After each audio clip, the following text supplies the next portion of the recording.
Hey there. Tonight we're heading back, not to warm castles or candlelit feasts, but to smoke-filled huts and frozen earth. This is medieval life for women, the real one. No glory, no romance, just women doing their best to survive in a world that seemed designed to break them. We're talking about waking before dawn to coax fire from cold ashes, about hands that knew work before they knew tenderness, about bodies that belonged to everyone except the women living in them, about choices that weren't really choices at all. These women lived with stakes we can barely imagine. One bad harvest meant starvation. One difficult birth meant death. One wrong word meant exile from everything they'd ever known.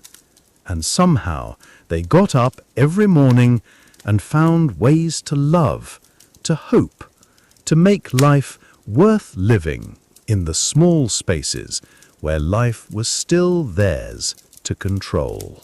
If slow, grounded history helps you unwind, feel free to like the video and subscribe, but only if it actually brings you peace. Let me know in the comments where you're listening from and what time it is for you. It's strangely comforting to know who else is out there settling into these old stories. So, dim the lights. Maybe turn on a fan for that soft background hum. Wrap yourself in something warm and let's begin in a world that didn't just test women, it tried to end them. In the deep hours before dawn, when darkness still pressed against shuttered windows like a living thing, when the air itself seemed to hold its breath, she would wake. Not to the gentle stirring of choice, but to the insistent pull of necessity that lived in her bones like an old ache. The medieval woman's day began not with the sun, but before it. In those hushed moments when the world belonged to shadows, and the soft whisper of her bare feet against cold stone. She would rise from beds of straw and wool, from pallets that had been shaped by the curve of her body night after night. Beds that knew the weight of her worries, the salt of her tears, the warmth of her hopes. Her hands knew work before they knew tenderness. They knew the scratch of rough hemp, the give of bread dough, the resistance of stubborn fires that refused to catch in the pre-dawn chill. These hands that would never be soft, never be still, were the first tools of her survival, the instruments through which she carved out her small place in a world that seemed always to be shifting beneath her feet. The fire. Always the fire came first, kneeling before hearths that had been tended by countless women before her. She would coax flame from ember, breath by careful breath, prayer by whispered prayer. The fire was life, warmth for children who depended on her, heat for the bread that would sustain them, light to push back the darkness that seemed always to be creeping closer. In manor houses, the lady of the castle would wake to chambers hung with tapestries that told stories of distant lands. But even surrounded by such luxury, her day began with the same weight of responsibility. The keys at her belt, heavy iron things that jangled softly as she moved, these were the symbols of her burden. Every door they opened, every chest they unlocked, every storehouse they accessed, all of it rested on her shoulders. She was the keeper of grain stores, the guardian of preserved meats, the one who decided whether there would be enough ale for the harvest feast, whether the candles would last through winter's longest nights, whether the herbs in her still room could stretch to heal both the Lord's wounds and the scullery maid's fever. The weight of these decisions pressed down on her like stones day after day, until they became part of the very architecture of her spine. In the villages, in the small cottages where smoke curled from holes in thatched roofs, where windows were nothing more than openings covered with oiled cloth, the peasant woman awoke to different burdens, but burdens all the same. Her children, sleeping on straw beside her, needed food that she might not have, needed clothes that her fingers would have to spin and weave and mend, needed protection that she could offer only with her presence, her vigilance, her willingness to go without so that they might have enough. The church bells would ring across the countryside, calling the faithful to prayer. But she was already praying, in the rhythm of her work, in the careful rationing of their meagre stores, in the way she touched her children's foreheads to check for fever. Every gesture was a prayer. Every decision was an offering laid on the altar of survival. And through it all, through the endless cycle of fire tending and bread making and child minding, there was the knowledge that her worth was measured not in what she accomplished, but in what she could produce. Sons to carry on a family name, daughters to be traded in marriage, an unbroken line of service that stretched from her own mother back through generations of women who had woken before dawn, who had knelt before fires, who had carried the same weight she carried now. The morning light, when it finally came, would find her already deep in the rhythm of her day, hands busy, mind calculating, heart holding the fears and hopes of everyone who depended on her. She was the axis around which her small world turned, and yet she was also the one with the least power to change its direction. This was the paradox of medieval womanhood, to be essential and powerless, to be the foundation upon which everything rested, and yet to have no choice about what was built upon that foundation, to wake each morning to the weight of dawn, and to carry it, willingly or not, until the darkness came again. There were things that happened to women's bodies in medieval times, things that were whispered about in chambers lit by single candles, things that were known by every woman but spoken of only in the hushed tones reserved for mysteries both sacred and terrifying. Her body was not her own. This was perhaps the first lesson a medieval woman learned. It belonged to her father until the day it was given to her husband, and even then it belonged as much to the church, to the community, to the endless cycle of expectation that surrounded her like walls she could never see, but always felt. The bleeding came monthly, if she was fortunate enough to be well fed and healthy, and with it came a kind of exile that was shameful and strangely liberating. She was unclean, they said, untouchable, forbidden from entering the church, from preparing food, from sharing the marriage bed. And so she would retreat to chambers set aside for this purpose, to the company of other women who understood without words the peculiar burden of being female. In these spaces, these quiet rooms where women gathered during their monthly exile, there was a different kind of knowledge passed down. The old women would speak in low voices about herbs that could prevent conception, about positions that might make birth easier, about the signs that meant death was coming to claim both mother and child. This was women's lore, as ancient as Eve and as immediate as the next birth cry that would echo through the castle walls.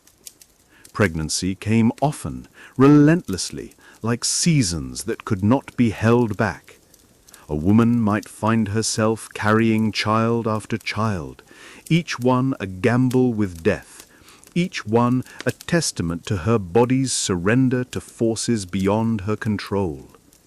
The lucky ones, those few who had access to midwives wise in the old ways, might space their pregnancies with herbs and timing and prayers to saints who understood women's particular needs. But for most, pregnancy was simply what happened, what was expected, what defined their worth in a world that measured women by their fertility. They would feel the quickening, that first flutter of life within the womb, and know that they had once again entered the territory between life and death that only women could navigate. The birth chamber, when the time came, was a place of women. Men were not welcome here, not even husbands, not even priests, unless death seemed certain. This was woman's work, ancient work, work that required not strength of arm, but strength of spirit. The midwives would come, bringing their bags of herbs and their hands that had caught countless babies, their voices that knew how to coax life from flesh, their presence that said without words, "You are not alone in this."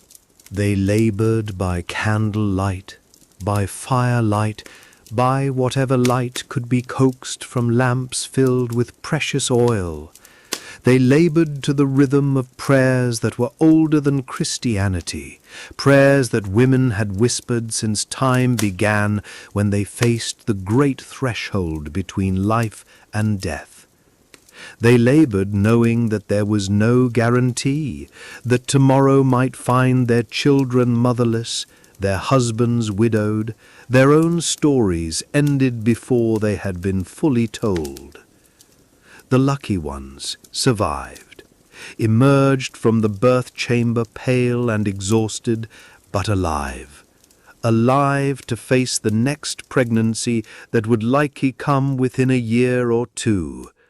The unlucky ones, they became cautionary tales whispered in corners, names carved on stones in churchyards, absences that their families learned to carry like scars. And those who survived childbirth faced other trials, bodies worn thin by repeated pregnancy and nursing, backs bent from the constant carrying of children and water and firewood, hands gnarled from work that never ceased, faces aged before their time by worry and exhaustion and the particular weight that comes from being responsible for the survival of others. The Church spoke of woman's body as a vessel of sin, something to be covered and hidden and controlled. But women knew their bodies differently, as the source of life, as the place where miracles happened, as flesh that was capable of extraordinary endurance and strength, even as it was vulnerable to forces that could destroy it in a moment. They learned to read their bodies like texts written in a language that only they could understand. To know by subtle signs when pregnancy was beginning, when illness was taking hold, when death was drawing near. They became intimate with pain in ways that men could never comprehend, familiar with discomfort that was simply part of the texture of daily life. And through it all, through the bleeding and the birthing and the endless cycle of pregnancy and nursing and pregnancy again, they carried on. They rose before dawn and tended fires and fed families and managed households and did the 1,000 small tasks that kept the world functioning. They bore the burden of their bodies, and somehow, miraculously, they also bore the burdens of everyone who depended on them. This was perhaps the greatest trial of medieval womanhood.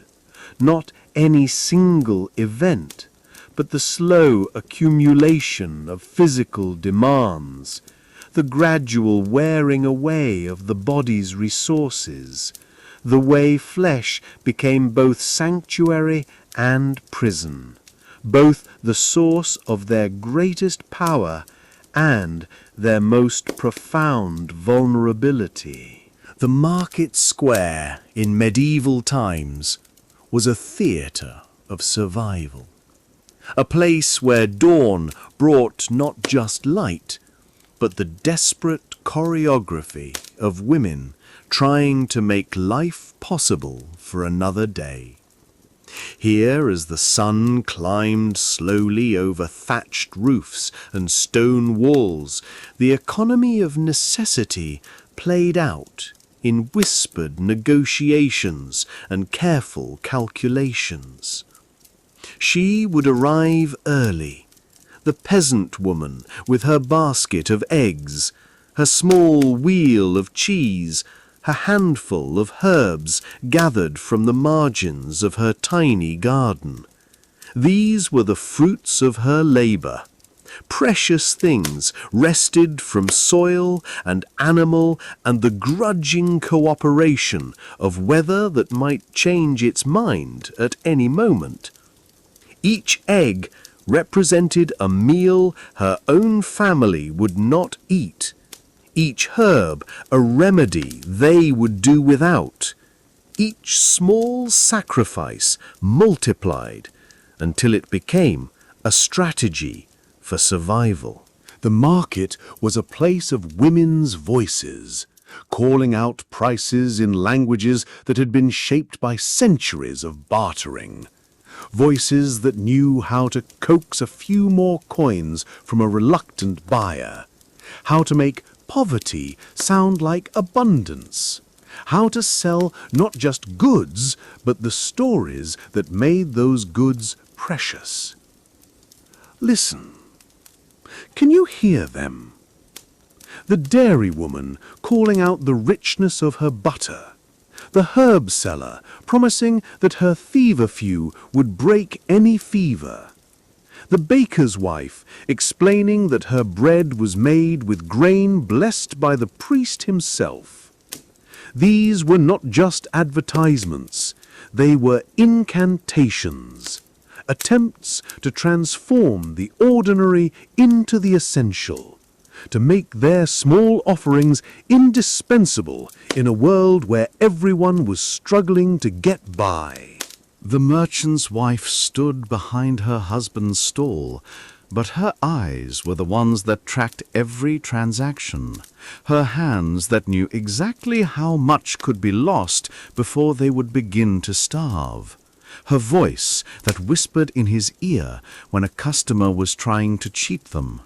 She was the memory of the business, the one who knew which debts could be collected and which were already lost, who remembered every slight and every kindness in a world where both might determine whether they survived the next hard winter. But the market was also a place of dangers that pressed close around women like gathering storms. The town officials who walked through the stalls, checking weights and measures, looking for any excuse to impose fines that could destroy a family's livelihood in a single morning.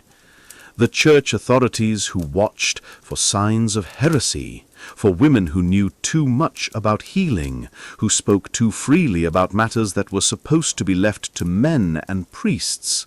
The prostitutes gathered at the edges of the market. Women for whom the normal paths of survival had been closed off, who had chosen this particular form of commerce because all other forms had failed them.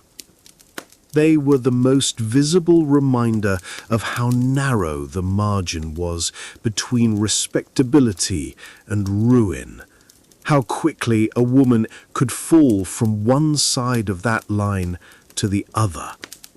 Some had been widowed and left with children they could not feed.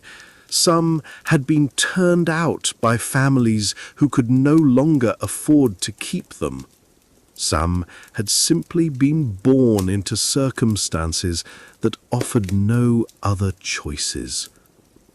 They painted their faces and walked the borderlands of the market, selling what they had to sell, enduring what they had to endure, surviving in the only way that remained open to them. The alewives were perhaps the most independent of the market women, those who had learned to brew and had claimed that small corner of commerce as their own. Their stalls were gathering places where news was shared and gossip was traded along with cups of ale that warmed the belly and loosened the tongue. These women had found a way to turn grain into gold, to transform the simple chemistry of fermentation into a business that could support them even without husbands. But even their independence was fragile, dependent on the goodwill of authorities who could shut them down for any number of reasons, who might decide that brewing was too important to be left to women, who might change the laws or the taxes or the regulations until what had been profitable became impossible.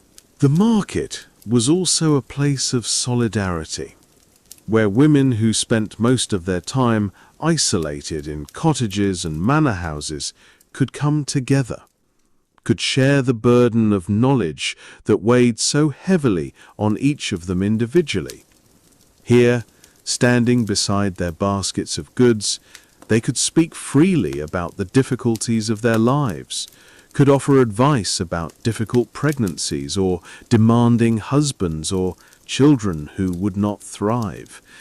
They formed alliances without even speaking. The silent agreement to buy from the woman whose husband had died, rather than the merchant who could afford to undercut her prices. The understanding that sometimes charity had to be disguised as commerce in order to preserve dignity. The knowledge that today's competitor might be tomorrow's only friend.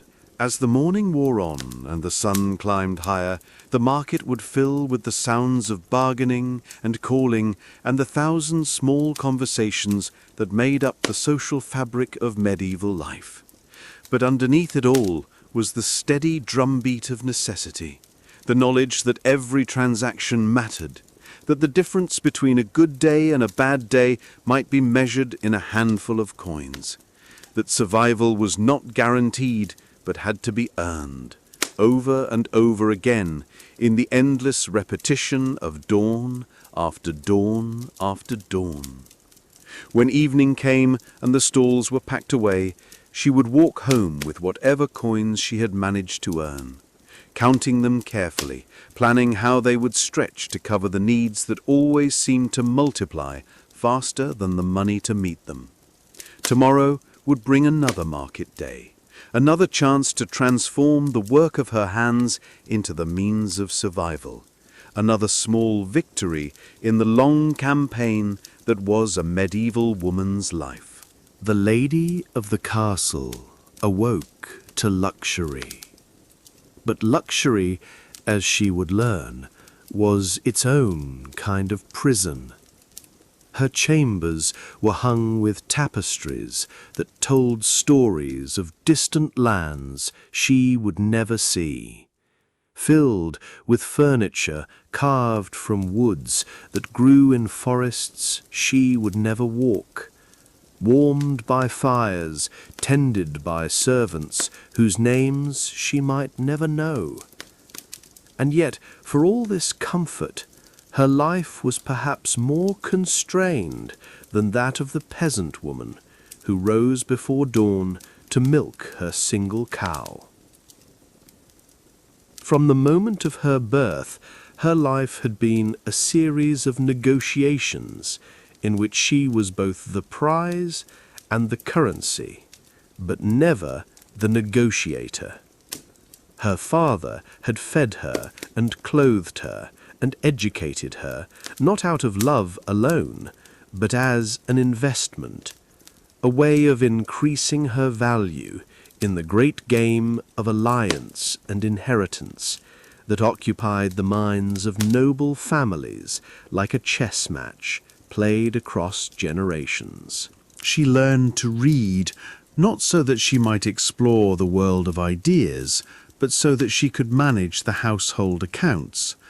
She learned to sing and play instruments, not for the joy of music, but so that she might entertain guests and reflect well upon her family's cultural refinement. She learned to embroider and weave, not as creative expression, but as evidence of the patience and docility that would make her a suitable wife.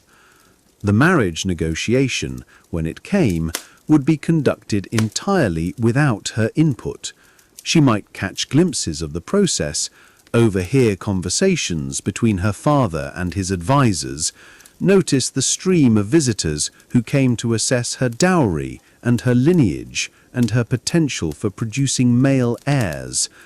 But she was not consulted about her preferences, her fears, her dreams of what her life might become. On her wedding day, she would be dressed in finery that felt like armor, heavy silk and gold thread and jewels that caught the light and announced to everyone who saw her that she was a valuable commodity changing hands.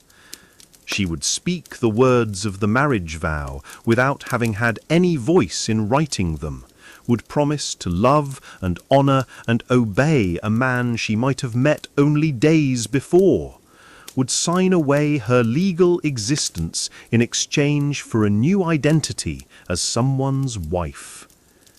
The wedding night. That was a trial by fire that no amount of preparation could make easier.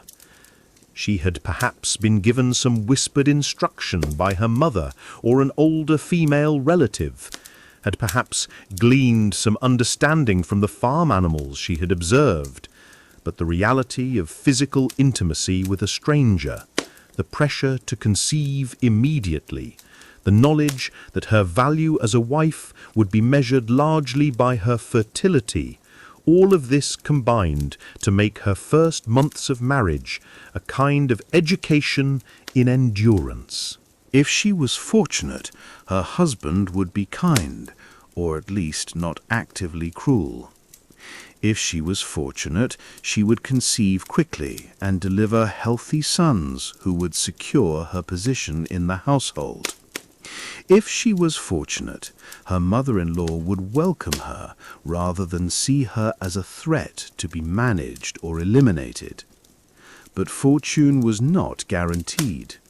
Some noble women found themselves married to men who were violent, who saw wives as property to be used and discarded at will, who brought diseases from their encounters with prostitutes, who drank too much and gambled away the estates that were supposed to provide security for their families.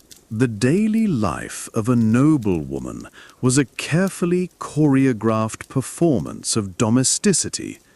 She oversaw vast households, managed staffs of servants who might number in the dozens, supervised the production of everything from candles to clothing to the elaborate meals that would be served in the great hall. She was the CEO of a complex organization, but one in which she could be overruled at any moment by a husband who might know nothing about the work she did. Her keys, those heavy iron symbols of her authority, unlocked storerooms filled with grain and wine and precious spices, but they were keys that could be taken away from her if she displeased her husband, if she failed to produce sons, if she was suspected of adultery or heresy, or any of the other crimes that could destroy a woman's reputation and position. The great hall, where she presided over formal dinners and entertained important guests, was a stage where she performed the role of the perfect, noble wife, gracious and cultured and appropriately deferential to her husband's authority. But she was always being watched, always being judged, always aware that a single misstep could have consequences that would echo through the rest of her life.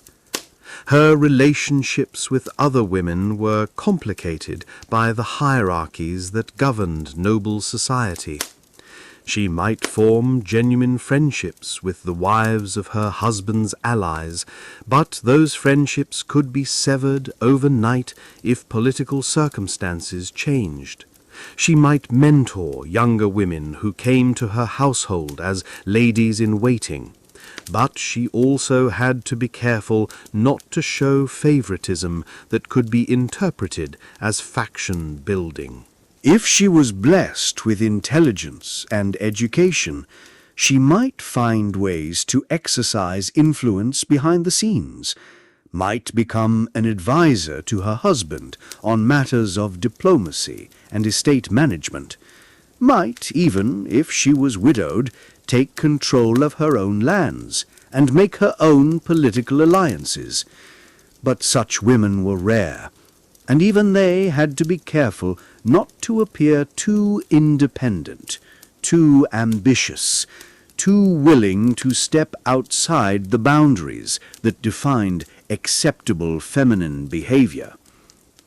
The irony of noble womanhood was that she lived surrounded by beauty and comfort while being denied most of the freedoms that made life worth living. She could command servants, but could not command her own destiny. She could manage vast estates, but could not manage her own body. She could educate her children, but could not choose their futures any more than she had been able to choose her own. And when death came, as it came early to so many women, worn out by repeated childbirth and the stress of constant performance, she would be mourned as a good wife and mother, remembered for her virtues rather than her aspirations, buried in silk and gold that would decay along with dreams that had never been allowed to flourish. Her legacy would be measured in the sons she had produced, the alliances she had helped to cement, the estates she had managed efficiently, the example she had set for other women who would follow the same narrow path she had walked. She would be remembered not for who she had been, but for how well she had fulfilled the role that had been chosen for her before she was old enough to have preferences of her own. In every village, in every corner of the medieval world, There lived women who knew things, women whose hands could ease pain, and whose knowledge of herbs could mean the difference between life and death. They were the healers, the wise women, the ones people turned to when the official medicine of physicians and priests proved inadequate to the desperate needs of flesh and spirit. She learned her craft not in universities, for those were closed to women, but in the ancient way that knowledge had always been passed down, from grandmother to daughter, from midwife to apprentice, through whispered instruction and careful observation, and the slow accumulation of understanding that came from seeing the same patterns repeat themselves across generations of human suffering. Her garden was her pharmacy. Rows of herbs that she had cultivated with the same care that other women gave to their children. Feverfew for headaches, willow bark for pain, pennyroyal for monthly complaints. Each plant a repository of healing power that she had learned to unlock through careful preparation and precise dosing. She knew which plants could save and which could kill, and the narrow margin that sometimes separated salvation from destruction. The people came to her door at all hours, mothers carrying children burning with fever, men whose wounds had begun to fester, women whose bodies were failing them in ways that could not be spoken of openly. They came because they could not afford the physician, because the physician was too far away, because the physician's remedies had failed, and this woman, with her herb garden and her gentle hands, represented their last hope. She worked by candlelight, mixing tinctures and brewing teas and preparing poultices that might draw the poison from infected wounds. She worked with prayers on her lips, not just to the Christian God, but to older powers that she had learned to invoke in her desperation to heal. She worked knowing that every success would increase her reputation, and that every failure might be blamed on witchcraft rather than the simple limits of human knowledge. The church watched her, suspiciously, fearfully, aware that her knowledge represented a kind of power that could not be easily controlled. If she was too successful, if too many people turned to her instead of to the priests, if she was heard to speak of healing in ways that seemed to invoke powers other than God's grace, then she might find herself accused of trafficking with demons, of making pacts with the devil in exchange for her uncanny ability to heal. The line between healing and heresy was thinner than gossamer, and she walked it every day. A woman who could save lives might also be suspected of being able to take them. A woman who understood the properties of plants might also be accused of brewing poisons. A woman who could ease the pain of childbirth might be said to have unnatural knowledge of women's bodies and their secret functions. Some healers found protection in the patronage of noble families, in the gratitude of those they had saved, in the careful cultivation of relationships with local priests who might defend them if accusations arose.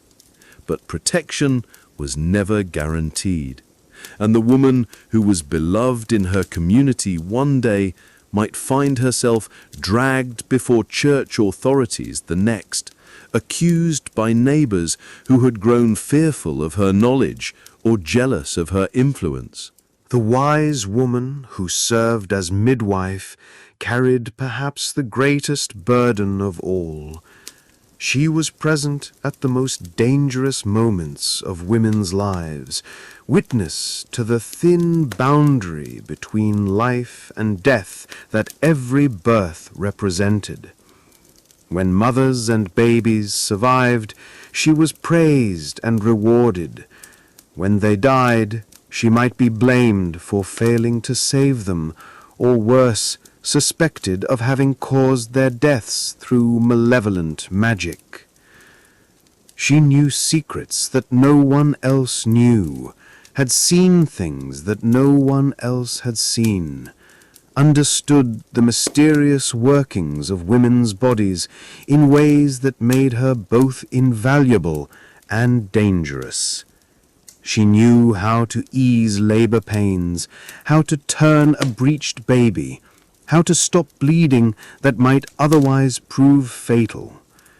But she also knew how to prevent conception, how to end unwanted pregnancies, how to help women whose husbands had abandoned them or whose families could not afford another mouth to feed. This knowledge made her complicit in women's small rebellions against the fate that biology and society had assigned to them. She became the keeper of secrets that could destroy reputations, ruin marriages, challenge the authority of fathers and husbands and priests who insisted that women's bodies and their fertility belonged not to the women themselves but to the larger community. The healer's relationship with death was intimate and complex. She had seen it claim newborns and young mothers and old men whose time had simply come. She had fought against it with every tool at her disposal, had sometimes won and sometimes lost, had learned to recognize its approach in the shallow breathing of fever patients and the grey pallor of women who had lost too much blood in childbirth. When death won, as it so often did in an age when infection could kill, and a simple broken bone might mean amputation or worse, she had to find ways to comfort the living while making peace with her own limitations. She had to explain to desperate families why her herbs had not worked, why her prayers had not been answered, why the person they loved had slipped away despite everything she had tried to do.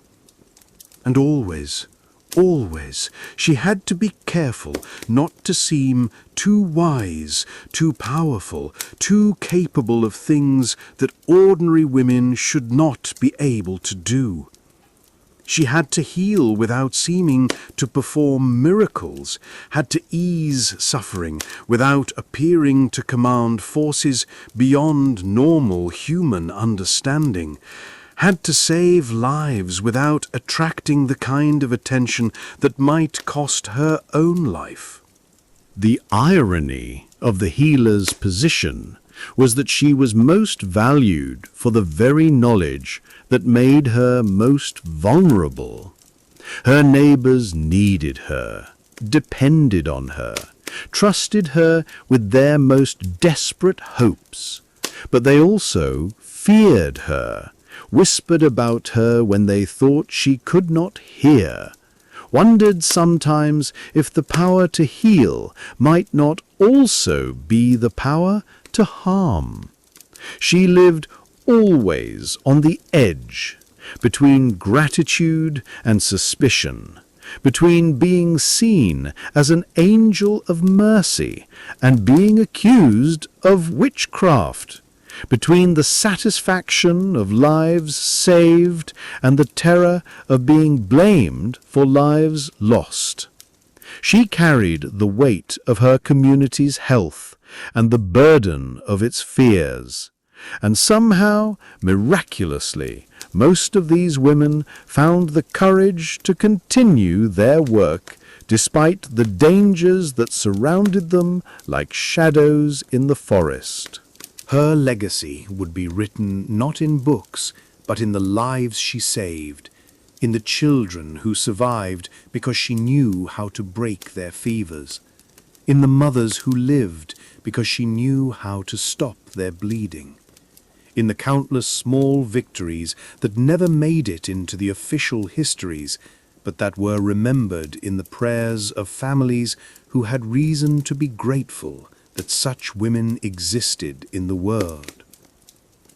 Winter in medieval times was not merely a season, it was a test, a reckoning, a long, dark examination of everything a woman had done to prepare for the months when the earth would give nothing, when the cold would seep through walls and clothing and flesh until it settled in the bones like an ache that would not leave until spring returned, if spring returned. The preparation began in summer, with the first fruits that would need to be dried and stored, with the herbs that would need to be gathered and preserved, with the endless calculations of how much food would be needed to keep a family alive through the hungry months. She learned to think like a general planning a siege, to hoard and save and ration and make difficult decisions about what could be spared and what must be kept. The harvest time was woman's time, when her hands moved constantly from dawn to dark, preserving meat in salt, storing grain in bins that she prayed would remain dry, making cheese that would age through the winter months, brewing ale that would provide both nutrition and comfort when fresh water might be scarce or contaminated. Every jar filled, every sack stored, every bundle of dried herbs hanging from the rafters represented a small victory against the hunger that was always lurking at the edges of medieval life. But even the best preparation could not account for the variables that might destroy a family's chances of survival. The harvest might fail, the grain might spoil, the preserved meat might go bad. A house fire might destroy in minutes what had taken months to accumulate. And then winter would come anyway, indifferent to human need, demanding tribute in the form of warmth and food that simply did not exist. The cold was the first enemy, creeping through gaps in walls that had seemed adequate in summer, stealing warmth from bodies that grew thinner as the stored food dwindled, claiming the very old and the very young who could not generate enough heat to keep their blood flowing. She would wake in the morning to frost inside the house, to water frozen in the basin, to children who had stopped shivering because their bodies no longer had the energy to produce that very basic defense against the cold. Fuel became precious, more valuable than gold. Every piece of wood carefully rationed, every scrap of anything that would burn hoarded against the day when there might not be nothing left to feed the fire that stood between her family and death. She learned to bank fires so they would last through the night, to stretch small amounts of fuel across many hours, to choose between warmth and light, because there was not enough fuel for both. The hunger came slowly at first, a tightening of the belt, smaller portions at meals, the elimination of foods that were pleasant but not essential. But as winter deepened and the stores continued to diminish, hunger became a constant companion, a grinding ache in the belly, a weakness in the limbs, a fog in the mind that made it difficult to think clearly about the decisions that might mean the difference between life and death. She learned to make soup from bones that had already been used for soup, to stretch a handful of grain into something that might pass for a meal, to find nourishment in roots and bark and things that would have seemed inedible in times of plenty. She learnt to smile while serving her children portions that she knew were inadequate, to claim that she was not hungry while her own body consumed itself in an effort to keep functioning. The children would ask why there was so little food, why the house was so cold, why their mother looked so thin and tired, and she would find ways to turn scarcity into a game, to make waiting for spring into an adventure, to preserve their innocence as carefully as she had preserved the autumn harvest, knowing that childhood should not have to bear the full weight of winter's reality. The social fabric of the community would begin to fray as winter wore on. Neighbors who had helped each other through the harvest might become competitors for the same scarce resources. Families might turn inward, hoarding what little they had, suspicious of anyone who seemed to be surviving too well. The bonds of kinship and friendship would be tested by the simple arithmetic of survival, by the cruel mathematics that said some would live and some would die, and there was not enough of anything to change that equation. The church would preach about God's will and the virtue of suffering, but the woman trying to keep her family alive had little time for theology. Her prayers became more practical, more desperate, focused not on salvation in the next world, but on survival in this one. She prayed for the winter to be short, for the stores to last a little longer, for the strength to continue making the impossible choices that each day demanded. Some winters were merciful, ending early with the first warm winds that promised spring was coming, bringing the relief of knowing that they had all made it through another test. But other winters seemed to stretch endlessly, to press down on the world like a weight that would never be lifted, to extract a toll in lives and health and hope that would be felt for years to come. The women who survived these winters carried the memory of them in their bodies, in the way they never again took warmth for granted, in the way they hoarded food even in times of plenty, in the way they watched the sky for signs of early snow or late frost, in the careful anxiety that became part of the texture of their daily lives. Spring, when it finally came, would find them changed, thinner, certainly, but also somehow more resilient. They had stared into the face of scarcity and found ways to endure. They had made choices that no one should have to make and had somehow retained their humanity in the process. They had learned things about themselves and about survival that they would carry forever. Knowledge written not in books, but in the scars that winter had left on their bodies and their spirits.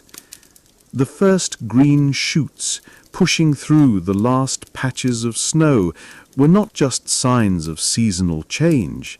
They were proof that life could persist even in the face of overwhelming odds, that women could find ways to nurture and protect and preserve even when the world seemed determined to take everything away.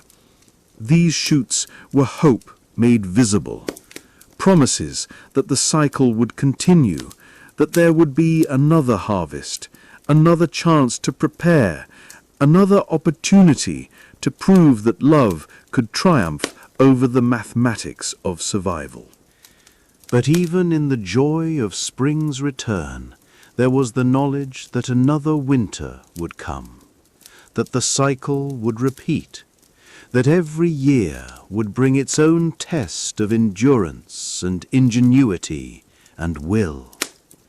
The medieval woman learned to live with this knowledge, to find ways to celebrate the warm months while never forgetting the lessons that the cold months had taught. She learnt to hold both hope and realism in the same breath, to plan for the future while accepting that the future was never guaranteed. Winter was perhaps the greatest teacher of medieval womanhood, the season that stripped away all pretense and revealed what was truly essential.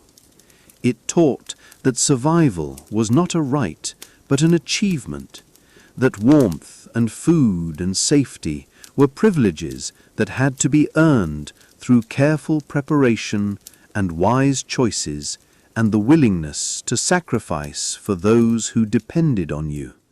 It taught that strength was not the absence of fear, but the ability to continue functioning in fear's presence. That courage was not the lack of desperation, but the refusal to surrender to desperation's demands. And in the end, it taught that women were capable of extraordinary things, that they could find ways to make life possible even when life seemed impossible, that they could transform scarcity into sufficiency through the alchemy of love and determination, and the ancient wisdom that had been passed down through generations of women who had faced their own winters and found ways to emerge into spring. There came a moment in many medieval women's lives when the world shifted beneath their feet like ice breaking on a winter river, when the man who had been both protection and prison was suddenly gone, when widow's weeds replaced the colours of wifehood, when she found herself standing alone at the edge of an uncertain future, holding only the weight of what remained. The church bells that tolled for her husband's death also tolled for the end of her legal existence as she had known it. She had been someone's daughter, then someone's wife, and now she was something new and precarious, a widow, a woman whose identity had to be rebuilt from whatever fragments of selfhood had survived the years of submission and service. If she was fortunate, if her husband had been wealthy and wise, she might inherit enough property to maintain her independence. The dower lands that had been set aside for her support, the portion of the estate that law and custom granted to widows, these could become the foundation for a different kind of life. She might find herself, for the first time since childhood, able to make decisions without seeking anyone's permission, able to control her own resources, able to speak with her own voice in matters that concerned her future. But fortune was not evenly distributed among medieval widows. Many found themselves with nothing more than the clothes on their backs and whatever household goods could be spared from the settlement of debts. Some discovered that their husbands had mortgaged everything, that creditors would claim the farm, that there was nothing left to inherit except obligations and sorrows.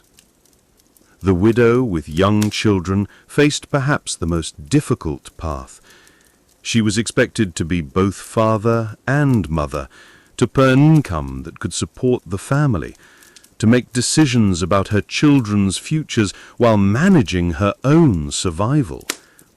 The skills that had made her a good wife, the ability to manage a household efficiently, to stretch resources, to make do with less, these became the tools of her independence. Some widows returned to their birth families, if those families were willing and able to take them in. But this homecoming was rarely simple. She was no longer the daughter who had left years before. She was a grown woman with her own ways and her own sorrows, someone who had tasted independence and might find it difficult to submit once again to her father's or brother's authority. The widow who could afford to remain independent often discovered freedoms she had never imagined. She could make contracts in her own name, could buy and sell property, could choose her own advisers and make her own mistakes.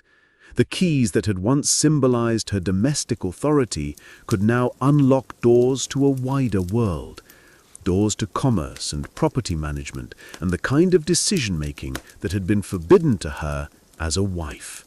But with freedom came vulnerability. The widow had no protector, no man whose name could shield her from predators who saw her as easy prey. She might find herself the target of lawsuits designed to separate her from her property, might discover that contracts she had signed in good faith were being challenged by men who assumed that women could not understand business, might face violence from those who believed that a woman alone was a woman who could be taken advantage of without consequence.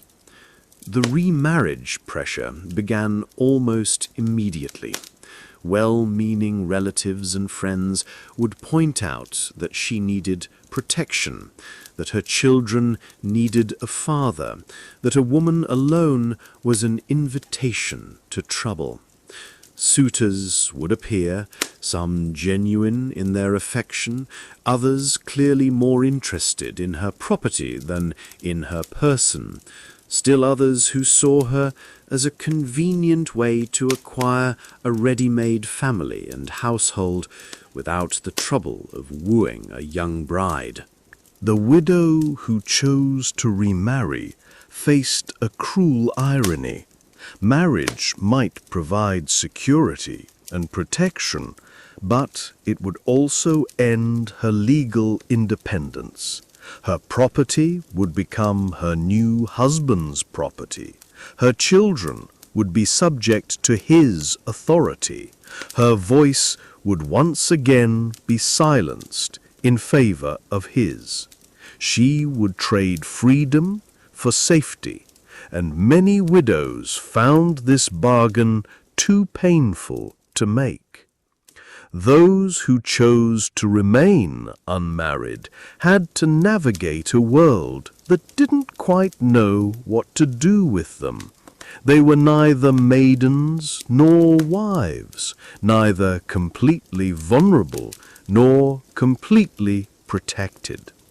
They occupied a strange middle ground in medieval society, a place where they could exercise more authority than married women, but where they also faced more suspicion and hostility. The successful widow learned to build networks of support that did not depend on marriage.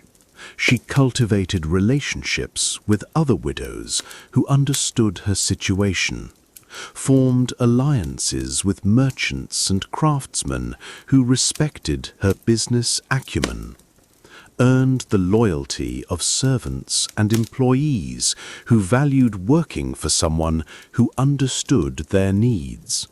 She learned to be both shrewd and generous, to protect her interests without appearing grasping, to exercise authority without seeming to overstep the boundaries that society had drawn around women's proper behavior. Some widows found in their independence a chance to pursue interests that had been impossible during their marriages. They might become patrons of the arts, supporters of religious institutions, benefactors of schools and hospitals. They might travel to places their husbands had forbidden, form friendships their husbands had discouraged, express opinions their husbands had silenced. The wealthy widow wielded a kind of power that was unique in medieval society. She could choose her own heirs, could direct the disposition of her property, could make charitable bequests that would be remembered long after her death. She could become a force in local politics, a patron whose support could make or break careers, a woman whose opinion carried weight because it was backed by economic resources.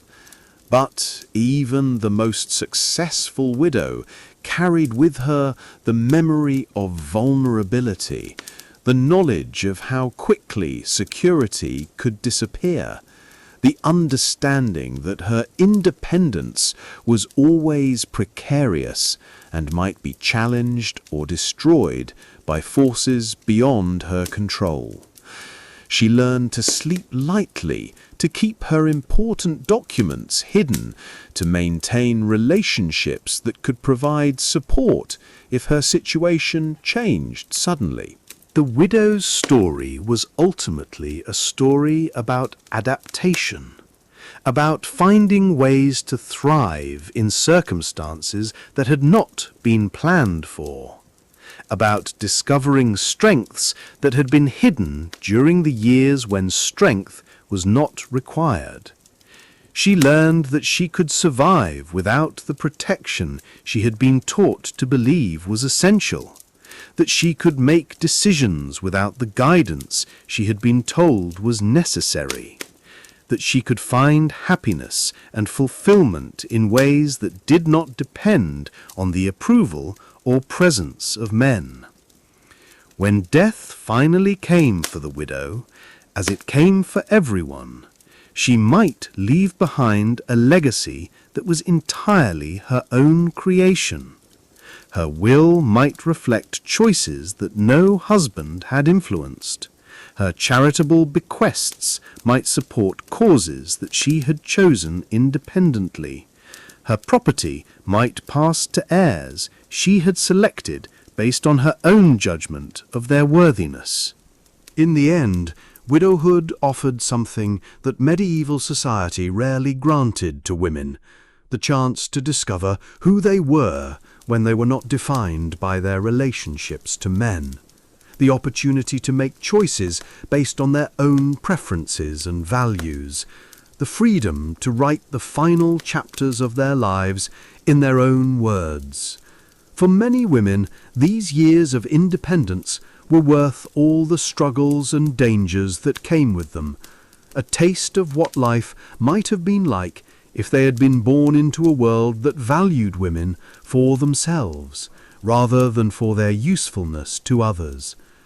The light is growing dim now, as it always does at the end of long stories, as it did at the end of those countless medieval days when women all across Europe would pause in their work and watch the sun settle behind the hills like a promise that tomorrow would come, and with it another chance to transform survival into something that might, if they were fortunate, occasionally approach happiness. We have walked beside them through their days, felt the weight of their burdens, witnessed the quiet heroism of their ordinary endurance. We have seen them wake before dawn to tend fires that would warm families they might outlive, seen them make choices that no one should have to make, seen them find ways to love and laugh and hope in spite of circumstances that seemed designed to crush both love and laughter and hope. Their voices have grown quiet now, faded into the whisper of wind through empty castles, into the rustle of pages in monastery libraries where their stories were deemed too small to record, into the silence that gathers around forgotten graves where their bones rest beneath stones that no longer bear their names. But listen carefully. In the space between heartbeats, in the pause between breaths, and you might still hear them, the sound of spinning wheels, turning in chambers where no one spins anymore. The soft footsteps of women walking paths that have been paved over by centuries of progress.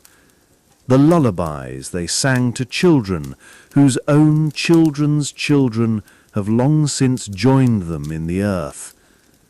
They are there in the hands that still know how to knead bread, in the instinct that still drives mothers to wake in the night when their children are restless, in the wisdom that still whispers that sometimes the most important work is the work that no one sees, the work that holds the world together from the inside, the work that transforms houses into homes, and strangers into families, and mere existence into life.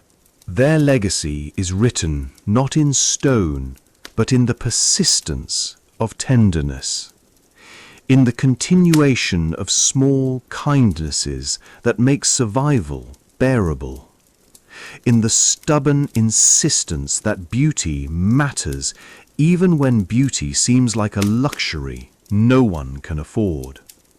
They live on in every woman who has ever stood at a window watching for someone to come home, who has ever counted coins by candlelight and wondered how to make them stretch, who has ever felt the particular weight of being responsible for the happiness and safety of others. The world has changed, certainly it has changed, in ways that would astonish those medieval women who thought the boundaries of their existence were fixed as the stones in cathedral walls. Women can vote now, can own property in their own names, can pursue educations and careers and dreams that would have seemed like impossibilities to women who lived their lives in the spaces between men's decisions. But some things have not changed.